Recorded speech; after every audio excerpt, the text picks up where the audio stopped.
यह बात बहुत समय पहले की है। सूरजपुर नामक एक गांव हुआ करता था।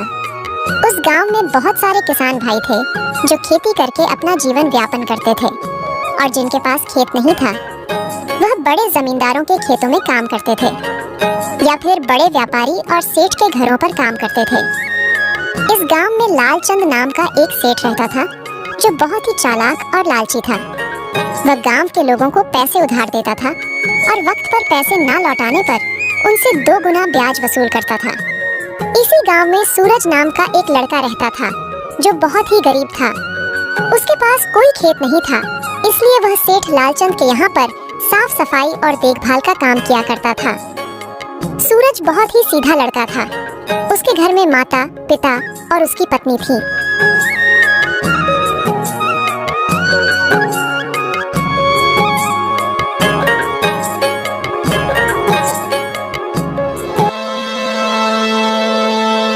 ओह सरला, सुनती हो? जल्दी से कुछ खाने को दे दो, बहुत भूख लगी है। सेठ जी के यहाँ पर काम पर भी जाना है।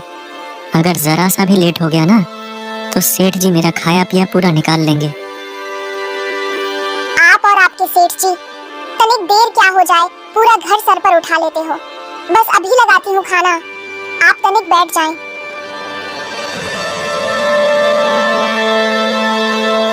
अरे यह क्या, सब्जी नहीं है? सब्जी कहाँ से आएगी? सब्जी के लिए पैसे चाहिए, पैसे। और जो तुम कल पैसे लाए थे उसमें तो बस ये चावल ही आ पाए, तो सब्जी कहाँ से आती? अच्छा ठीक है भाग्यवान, मैं ये चावल ही खा लेता हूँ। न जाने हमारे नसीब में कब पकवान खाने को मिलेगा। अजी, मैंने आपको कितनी बार कहा है उसे लालचंद सेठ के यहाँ से काम छोड़कर कहीं और पर काम क्यों नहीं ढूंढते। वह लालचंद एक नंबर का लालची इंसान है। इतना सारा काम करवाता है और पैसे के नाम पर क्या देता है? ठेंगा। नहीं सरला, ऐसे नहीं कहते। वह हमारे अन्नदाता है। आखिर हम यह जो कुछ भी खा रहे हैं सिर्फ उन्हीं की वजह से तो खा रहे हैं। हाँ, उन्हीं की वजह से तो रोज हमारे घर में पूरी पकवान बनते हैं। बात करते हैं, जाइए जाइए, आप अपने लालचंद सेठ के पास ही जाइए। सूरज लालचंद सेठ के यहाँ पर काम पर चला जाता है। क्यों रे सूरज, आज फिर से तुझे देर हो गई? साहब जी, वह बस 5 मिनट ही देर हुआ है। 5 मिनट ही हुआ है? अच्छा तो ठीक है, अब तू शाम को पूरे 1 घंटा लेट जाएगा। तेरे 5 मिनट का हिसाब 1 घंटा से वसूला जाएगा। अच्छा चल जा, जल्दी से सारे काम निपटा, बहुत सारा काम पड़ा है।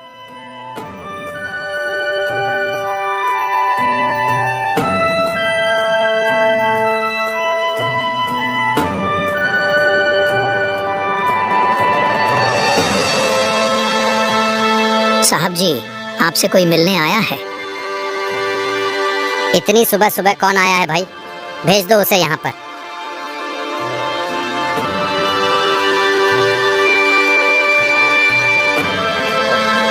सेठ जी, वह मुझे कुछ पैसे उधार चाहिए थे। उधर तो पैसे मैं तुझे दे दूंगा, पर कुछ गिरवी रखने के लिए लाया है ना। बिना कुछ गिरवी रखे मैं उधार बिल्कुल नहीं दूंगा।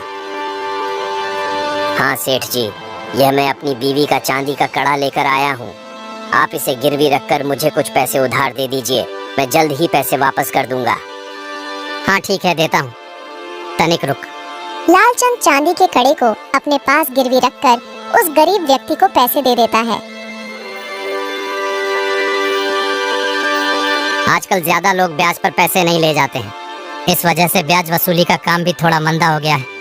अरे हरिया, जरा पता तो कर, आखिर ये गांव के लोगों को क्या हो गया है? इन्हें पैसे वैसे नहीं चाहिए क्या? साहब जी, मैंने सुना है इस गांव में एक नया सेठ आया है जो बहुत ही अमीर है।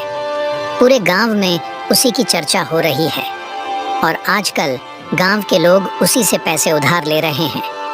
और सुना है कि वह सेठ बिना कुछ गिरवी रखे पैसे उधार देता है। अच्छा तो ये बात है, इस गांवों में ऐसा कौन दानी पैदा हो गया? लगता है एक बार उससे भी मिलना ही पड़ेगा। अगले दिन लालचंद उस नए सेठ रामानंद के घर पहुंच जाता है। जब लालचंद रामानंद के घर पहुंचता है तो वह देखता है उसका घर तो लालचंद से भी ज्यादा सुंदर था। लालचंद को मन ही मन उस रामानंद से ईर्ष्या हो रही थी।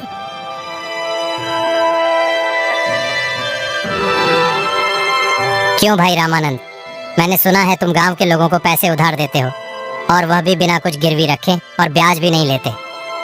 जी हाँ भाई, अब इन गरीब लोगों से ब्याज लेकर मेरा क्या भला हो जाएगा।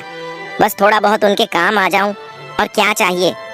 हमारे पास तो भगवान का दिया सब कुछ है। अरे रामानंद, ये तुम बहुत बड़ी गलती कर रहे हो। इन गांव वालों को इतना भोला मत समझो। अगर बिना ब्याज के पैसे देने लग गए ना, तो कल ये तुम्हारे सर पर चढ़ जाएंगे। अरे यह बेचारे भोले भाले लोग ये क्या करेंगे भला। और मैं तो कहता हूँ तुम भी बिना ब्याज के पैसे दिया करो। इन्हें इनकी मदद करोगे तो तुम्हें भी पुण्य ही मिलेगा। अरे भाई, ये पुण्य तुम्हें ही कमाओ, मैं ये पुण्य कहीं और से कमा लूंगा। इतना कहकर लालचंद वहां से चुपचाप खिसक लेता है। रामानंद के घर में उसकी बीवी और बेटा था। बेटा शहर में पढ़ाई करता था और हफ्ते में छुट्टियों के समय अपने घर पर अपने माता पिता से मिलने आ जाया करता था। अभी थोड़े ही दिन पहले रामानंद का बेटा उनसे मिलने आया था और छुट्टियां खत्म होने के बाद वह वापस शहर पढ़ाई के लिए चला गया था। वहीं दूसरी तरफ लालचंद घर आ जाता है और वह सारी रात रामानंद के घर के बारे में ही सोच रहा था। अगर रामानंद का घर इतना सुंदर है तो उसके घर में तो बहुत सारे पैसे होंगे। ऐसा सोचकर लालचंद के मन में एक विचार आता है और वह रात के समय चुपके से सूरज के घर पहुंच जाता है और वहां से उसके कपड़े चुरा करके पहन लेता है। इन कपड़ों में तो कोई मुझे पहचान ही नहीं पाएगा और ना ही कोई मुंह पर शक कर पाएगा। अगर किसी ने गलती से मुझे देख भी लिया तो इस कपड़ों की वजह से वह मुझे सूरज ही समझेगा। ऐसा सोचकर लालचंद चुपके से रामानंद के घर पहुंच जाता है और उसकी तिजोरी में से पैसे और जेवर चुराकर वहां से भाग जाता है। सुबह जब रामानंद की आंख खुलती है तो उसके घर में कोहराम मच जाता है। हे भगवान, हमारे घर में चोरी हो गई है। न जाने कौन कमबख्त रात को चोरी से आयो और घर का सारा पैसा और गहना चोरी कर ले गयो। थोड़ी देर में रामानंद के घर पर पुलिस भी आ जाती है और रामानंद उनको सारी बात बताता है। पुलिस गांव के लोगों से पूछताछ करती है, मगर पूछताछ से कोई फायदा नहीं होता। किसी को कुछ पता नहीं होता। एक हफ्ते बाद जब पुलिस वापस रामानंद के घर आती है तो वह बताती है, जी अभी तक हमें कोई सबूत बरामद नहीं हुआ है कि आखिरकार किसने चोरी की। लेकिन आप चिंता मत कीजिए, हम जल्द ही चोरों का पता लगा लेंगे कि आखिर आपके घर में चोरी करने की हिम्मत किसने की। तभी पुलिस की नजर रामानंद के घर में लगे सीसीटीवी कैमरे पर जाती है और वह रामानंद से पूछता है, ये क्या है? अरे ये तो सीसीटीवी कैमरा है। वह मेरा बेटा अजय है ना, उसी ने अभी 2 हफ्ते पहले ही हमारे घर में यह कैमरा लगाया था। कह रहा था शहरों में बहुत कैमरे लगाए जाते हैं, इसीलिए हम भी अपने घर में कैमरे लगाएंगे। हम इस कैमरे की मदद से उस चोर को पकड़ सकते हैं, क्योंकि आपके घर में चोरी तो 1 हफ्ते पहले ही हुई है और कैमरे का सेटलमेंट आपके घर में 2 हफ्ते पहले हुआ है ना, तो इसमें वह चोर पक्का दिख जाएगा। पुलिस कैमरे में देखती है कि कोई आदमी पीला रंग का कुर्ता और सफेद कलर की धोती पहने घर में घुस रहा है और सारा पैसा जेवर लेकर चुपके से निकल जाता है। जब उस कपड़े की तलाश होती है तो पता चलता है कि वह कपड़ा एक सूरज नाम के व्यक्ति का है। पुलिस सूरज के घर में पहुंच जाती है और सूरज को पकड़ लेती है। क्यों रे, तूने रामानंद के घर में चोरी की? तेरी इतनी हिम्मत? नहीं साहब जी, आप यह क्या कह रहे हैं? मैंने चोरी नहीं की। अच्छा, तूने चोरी नहीं की तो 1 हफ्ते पहले तू रामानंद के घर में क्यों घुसा था? आधी रात को सीसीटीवी कैमरे में तेरी पूरी पिक्चर रिकॉर्ड हो गई है। कैसे तू उनके घर में घुसा और कैसे तू सारे पैसे और जेवर चुरा कर भाग गया।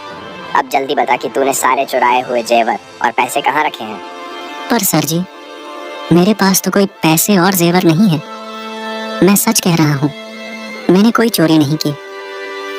तू ऐसे सच नहीं बोलेगा। ले चलो इसे हवालात में। जब ये हवालात में कुछ दिन सड़ेगा तो वही ये सारे सच उगलेगा। पुलिस सूरज को पकड़कर हवालात में बंद कर देती है। उधर दूसरी तरफ सूरज की पत्नी और माता पिता बहुत परेशान थे। उन्हें यह समझ नहीं आ रहा था कि अचानक से यह क्या हो गया। सूरज की पत्नी सूरज से मिलने पुलिस स्टेशन पहुंच जाती है और वहां पर सूरज से बात करती है। जी मुझे पता है आपने यह चोरी नहीं की, आप ऐसा कर ही नहीं सकते, लेकिन एक बार मैं आपसे सुनना चाहती हूँ। सरला, मैं सच कह रहा हूँ, मैंने चोरी नहीं की है।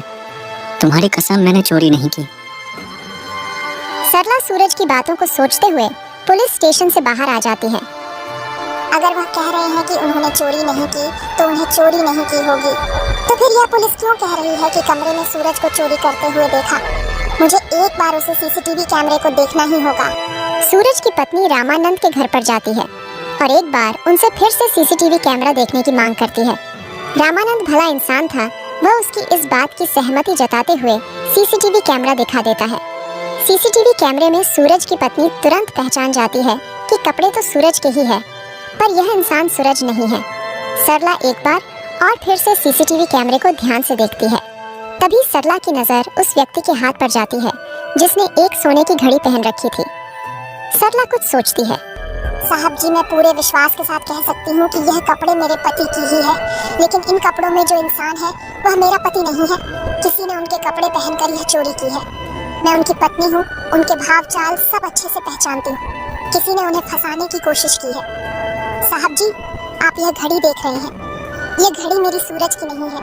इस गांव में जिस भी व्यक्ति के पास भी यह सोने की घड़ी है, वही चोर है।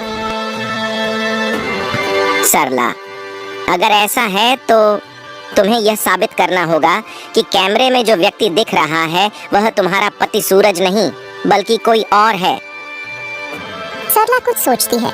जहाँ तक सवाल है हमारे गांव में रहने वाले आम लोगों का, तो उनकी इतनी अच्छी आमदनी नहीं है कि वह सोने की घड़ी खरीद सके। हमारे गांव में यह सोने की घड़ी या तो जमींदार जी के पास होगी या फिर हमारे गांव के सेठ जी के पास। और हमारे गांव में जो जमींदार है वह आजकल काम के सिलसिले में दूसरे गांव में गए हैं। तो गांव में बचे सेठ लालचंद, हाँ, वह एक नंबर का लालची आदमी है। जरूर इसके पीछे उसी का हाथ होगा। साहब जी, मैं समझ गई कि यह चोरी किसने की होगी। बस मुझे कुछ समय की मोहलत और दे दीजिए। बस मुझे यह साबित करने के लिए सबूत की जरूरत है और मैं वही इकट्ठा करने जा रही हूँ। इतना कहकर सरला लालचंद के घर पहुँच जाती है और वहाँ पर जब उसकी नजर लालचंद के हाथ पर पड़ती है तो उसने देखा कि लालचंद ने वही सोने की घड़ी पहन रखी थी जो सीसीटीवी कैमरे के आदमी ने पहन रखी थी। सरल समझ जाती है कि लालचंद ही वो व्यक्ति है जिसने रामानंद साहब के घर से चोरी की। सरला को देख लालचंद उससे पूछता है, तुम यहाँ क्यों आई हो? अब तुम्हें क्या चाहिए? तुम्हारा पति तो चोर निकला, तुम भी यहाँ पर चोरी करने आई हो क्या? सरला कुछ सोचती है। अगर मैं यहाँ से कुछ बिना बोले चली गई तो इस लालचंद को मुझ पर शक हो जाएगा। मुझे कुछ ना कुछ तो बहाना बनाना ही होगा कि मैं यहाँ क्यों आई हूँ। वह साहब जी, मुझे काम चाहिए था, कृपया आप मुझे थोड़े दिन के लिए काम पर रख लें। नहीं, मैं तुझे यहाँ पर नहीं रख सकता। तेरे पति ने चोरी की है, तू भी चोरी कर लेगी कुछ ना कुछ। मेरे घर से जा, चली जा। बस फिर क्या था, सरला तो यही सुनने का इंतजार कर रही थी कि लालचंद अपने आप ही उसे अपने यहाँ से भगा दे। सरला निराश होने का नाटक करके चुपचाप वहाँ से चली जाती है और सरला पुलिस स्टेशन पहुँच जाती है। वहाँ पर वह सारी बात पुलिस को बता देती है। पुलिस लालचंद के घर पहुँच जाती है और वह देखती है कि लालचंद ने वही घड़ी पहन रखी थी जो सीसीटीवी कैमरे के चोर ने पहनी थी। पुलिस भी सब समझ जाती है और लालचंद को पकड़ कर ले जाती है। रामानंद भी पुलिस स्टेशन पर पहुंच जाता है। पुलिस लालचंद को पकड़कर जेल में बंद कर देती है और सूरज को जेल से रिहा कर देती है। अरे सूरज बेटा, मुझे माफ करना। मैं भी धोखा खा गया। मुझे भी यही लगा कि तुम मेरे घर में चोरी की होगी, पर तुम्हारी पत्नी की दाद देनी होगी। उसे तुम पर बिल्कुल शक नहीं था। वह शुरू से ही कह रही थी मेरे चोरी नहीं की। ऐसी किस्मत वालों को मिलती है। अच्छा, मुझे एक बात कहनी थी। मुझे मेरे घर की रेख और साफ सफाई के लिए व्यक्ति की जरूरत है, तो तुम कल से मेरे यहाँ काम पर आ सकते हो। और हाँ, पैसों बिल्कुल चिंता मत करना। मैं तुम्हें उस लालचंद से काफी अच्छी सैलरी दूंगा। इस तरह सूरज रामानंद के यहाँ पर काम करने लगता है और रामानंद उसे काफी अच्छी सैलरी देता है, जिससे उसके घर का गुजारा काफी अच्छी तरीके से हो जाया करता था।